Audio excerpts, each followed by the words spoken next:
भद्रपाल और प्रज्ञान ने जब मानव की बात सुनी तो उन्हें समझ में नहीं आ रहा था कि मानव कैसी बातें कर रहा है।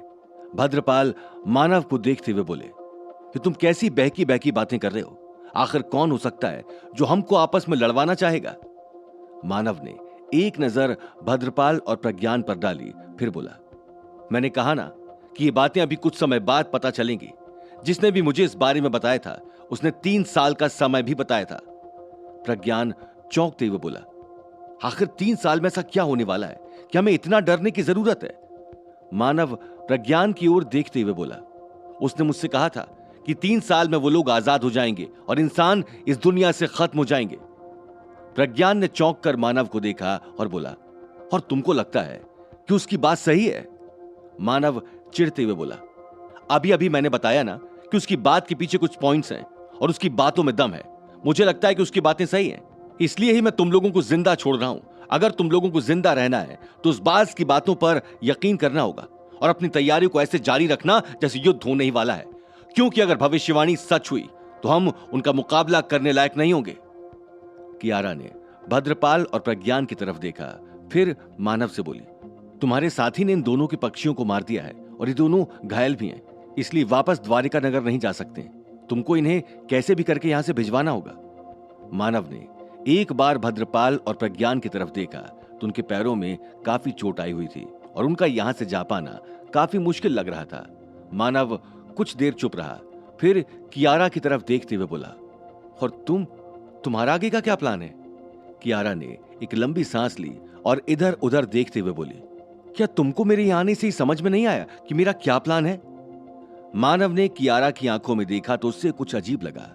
वो खुद को शांत करते हुए बोला, लेकिन तुम अगर मेरे साथ रहोगी तो तुम सेफ नहीं रहोगी। तुमको पता नहीं है कि तुम हमारे लिए कितनी कीमती हो। तुम अपनी कीमत का अंदाजा इसी बात से लगा लो कि ये दोनों तुम्हारे पीछे पीछे 5-6 दिन से यहां पर हैं, लेकिन फिर भी इन्होंने तुमको चोट पहुंचाने की हिम्मत तक नहीं की।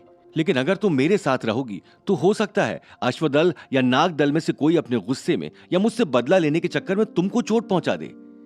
कियारा ने गुस्से से मानव की तरफ देखा, फिर चिढ़ते हुए बोली, मुझे पता है तुम आगे क्या कहने वाले हो। तुम मुझसे यही कहने वाले हो ना कि मैं वापस द्वारिका नगर चली जाऊं। मानव ने एक लंबी सांस ली और बोला, ऐसा मैं नहीं चाहता हूं, बल्कि ऐसा सिचुएशन चाहती है। मैं चाहता हूं कि जब हमारे ऊपर आफत आए तो उस टाइम तुम्हारी शक्तियां, तुम्हारी पावर हमारे काम आए।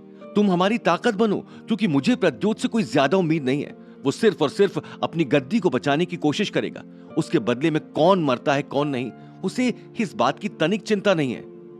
कियारा ने दुखी होकर मानव की तरफ देखा, फिर बोली, तुम मुझे तो यहां से भेज दोगे, लेकिन इन दोनों को यहां से कैसे वापस भेजोगे?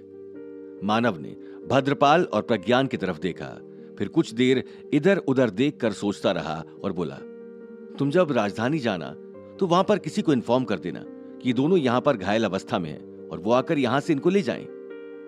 कियारा मानव को एकटक देखते हुए बोली, तुम समझ तो रहे हो कि तुम क्या कह रहे हो? अगर मैंने उन लोगों को बताया कि तुम यहां पर हो तो क्या वो लोग तुमको छोड़ देंगे? मानव मुस्कुराते हुए बोला, और तुमको क्या लगता है ये दोनों ठीक होने के बाद मुझे छोड़ देंगे? मैं इस जगह को इसी वक्त छोड़कर कहीं और जा रहा हूं। जब तक वो लोग आएंगे मैं यहां से जा चुका हूंगा। इतना कहकर मानव ने कियारा को अपने साथ आगे आने का इशारा किया। जाने से पहले मानव ने कुछ फल और सामान प्रज्ञान और भद्रपाल के आसपास रख दिया था, ताकि अगर उन्हें उठने में या चलने में तकलीफ हो तो वो भूखे ना पड़े रहें। मानव जानता था कि भद्रपाल और प्रज्ञान सिर्फ प्रद्योत के ऑर्डर का पालन कर रहे हैं, और अगर वो ऐसा ना करते तो प्रद्योत उन्हें जिंदा नहीं छोड़ता। मानव ने अपने साथी वृकोदर को अपने पास बुलाया और कियारा के साथ उसकी पीठ पर सवार हो गया। मानव ने वृकोदर के मन को कंट्रोल करना शुरू कर दिया था।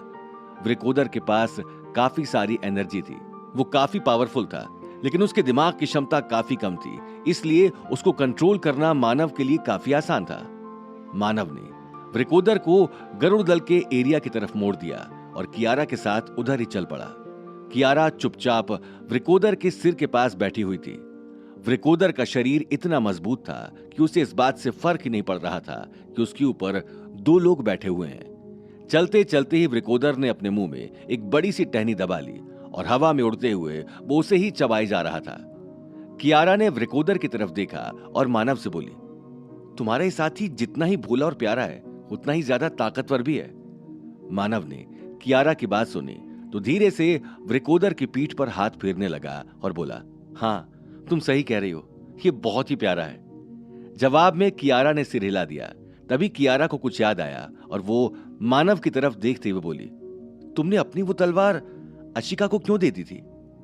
मानव ने कियारा की बात सुनी तो चौंक गया। क्या तुम्हारा दिमाग उस टाइम पर कहीं अलग था, जब मैं सबके सामने चिल्ला चिल्ला कर बता रहा था कि मैंने अशिका को वो तलवार क्यों दी थी? कियारा ने मानव की बात सुनी तो भी उसके चेहरे का एक्सप्रेशन नहीं बदला। वो उसी भाव से मानव को देख रही थी और देखते हुए बोली, वो तो बहाना था जो तुमने सबको फुसलाने के लिए बताया था। कोई भी आदमी दैवीय अस्त्र को ऐसे ही किसी को नहीं दे देता है। मानव ने प्यार से कियारा के कंधे पर हाथ रखा और उसे समझाते हुए बोला, मैंने वो दैवीय तलवार अशिका को ऐसे ही नहीं दे दी थी।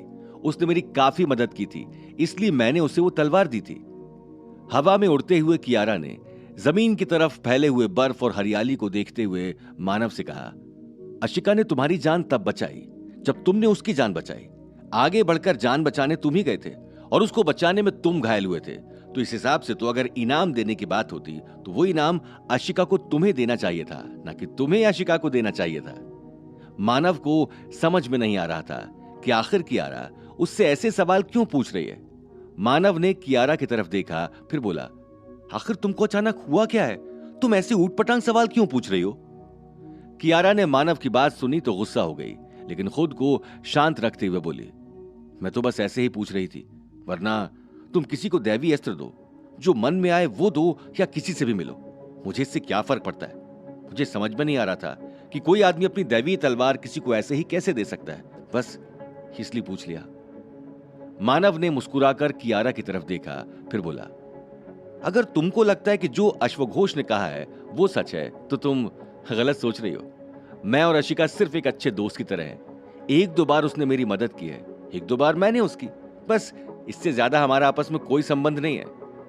कियारा ने मानव की बात सुनी तो मन ही मन खुश हो गई और मानव की तरफ देखते हुए बोली, अगर होगा भी तो क्या ही फर्क है, वो तो सुंदर भी है। लेकिन मानव कुछ बोलता उससे पहले ही कियारा ने बात बदल दी और बोली, क्या तुम्हें सच में ऐसा लगता है कि वो लोग हमला करेंगे? मानव कुछ देर चुप रहा, फिर सोचते हुए बोला, जिस तरह से चीजें घट रही हैं, मुझे पूरी उम्मीद है कि वो भविष्यवाणी सच है। कोई ना कोई तो है जो तीनों दल को आपस में लड़ाकर हमारा फायदा उठाना चाहता है। वरना तुम अगर सिचुएशन को देखो तो तुमको खुद ही सब समझ में आ जाएगा कि चीजें कैसे बदल रही हैं। कियारा ने मानव की बात सुनी तो वृकोदर को सहलाते हुए बोली, जैसे कौन सी चीज? मानव कियारा को समझाते हुए बोला, जैसे कि 20 साल पहले हुई लड़ाई। उस लड़ाई में बहुत सारे लोग मारे गए, लेकिन वहां से 6 महीने का एक बच्चा बच गया जो मैं था। मुझे ढूंढने जो भी गए वो मर गए, लेकिन मैं बचा रहा। अश्वदल और नाग दल में से किसी ना किसी को तो ये बात अच्छे से पता रही होगी कि गरुड़ का अवतार गरुड़ दल में ही आने वाला है। दूसरी बात यह कि जब से मैं यहां पर आया हूं, लगातार दैवीय अस्त्र सामने आते जा रहे हैं। मैं जो भी काम करने के लिए जाता हूं और सामने कोई प्रॉब्लम आती तो न जाने कहां से अचानक कोई ना कोई मदद मेरे पास पहुंच जाती है। ऐसा लगता है जैसे कोई है जो मेरी मदद कर रहा है। कियारा ने मानव की बात सुनी तो बोली, और इसलिए तुमने उन तीनों दैवीय अस्त्रों को अकेले ढूंढा? मानव ने हां में सिर हिलाया और आसमान की तरफ देखते हुए बोला, शायद इसलिए मैं भी उन अस्त्रों को ढूंढ पाया हूं क्योंकि मैं भी उन अस्त्रों में से एक हूं। कियारा ने साथ चलते चलते मानव की तरफ देखा, फिर बोली, लेकिन ऐसा भी तो हो सकता है कि इन तीनों दलों का आपसी झगड़ा एक लालच हो, कोई आपसी इनसिक्योरिटी हो।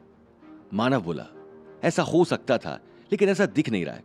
तुम खुद सोचो कि जब देवताओं ने तीनों दल को अलग अलग शक्तियां, अलग अलग गुण दिए, उसके बाद नाग दल वालों का कवच सालों से गायब रहा। यानी कि नाग दल वालों के पास उनकी एक बहुत बड़ी पावर नहीं थी। अश्वदल वालों की वो जड़ी बूटी और दवाइयां लगभग खत्म हो चुकी थी। इन सब में जो सबसे पावरफुल बना वो था गरुड़ दल, और इसी वजह से गरुड़ दल की अश्वदल और नाग दल से लड़ाई हुई, क्योंकि जब समाज में असंतुलन होता है तो समस्या आती है। इसलिए उन दोनों दल की गरुड़ दल से ज्यादा ही दुश्मनी है। कियारा कुछ सोचते हुए बोली, तो क्या नाग दल के उस कवच को गरुड़ दल वालों ने चुराया था? मानव अपने आसपास देखते हुए बोला, मैं इस बारे में तो कुछ नहीं कह सकता हूं, लेकिन हो सकता है कि उस कवच को उन्हीं लोगों ने चुराया हो जो चाहते हूं कि उन दलों का आपस में शक्ति संतुलन ना रहे, क्योंकि जब शक्ति का संतुलन होता है तो लड़ाई नहीं होती है। झगड़ा तभी होगा जब एक कमजोर होगा और एक ताकतवर होगा। कियारा कुछ सोचते हुए बोली, लेकिन मानव, जितना मुझे पता है और मेरे घर वालों ने बताया है, उस हिसाब से गरुड़ दल, नाग दल और अश्व दल की लड़ाइयां तुम्हारी माता और पिता की वजह से हुई थी। अगर ये लड़ाई उस गरुड़ या अस्त्र के पुनर्जन्म के लिए या उस अवतार के लिए होती तो वो लोग तुमको मारने की कोशिश करते ना कि तुम्हारे परिवार वालों को।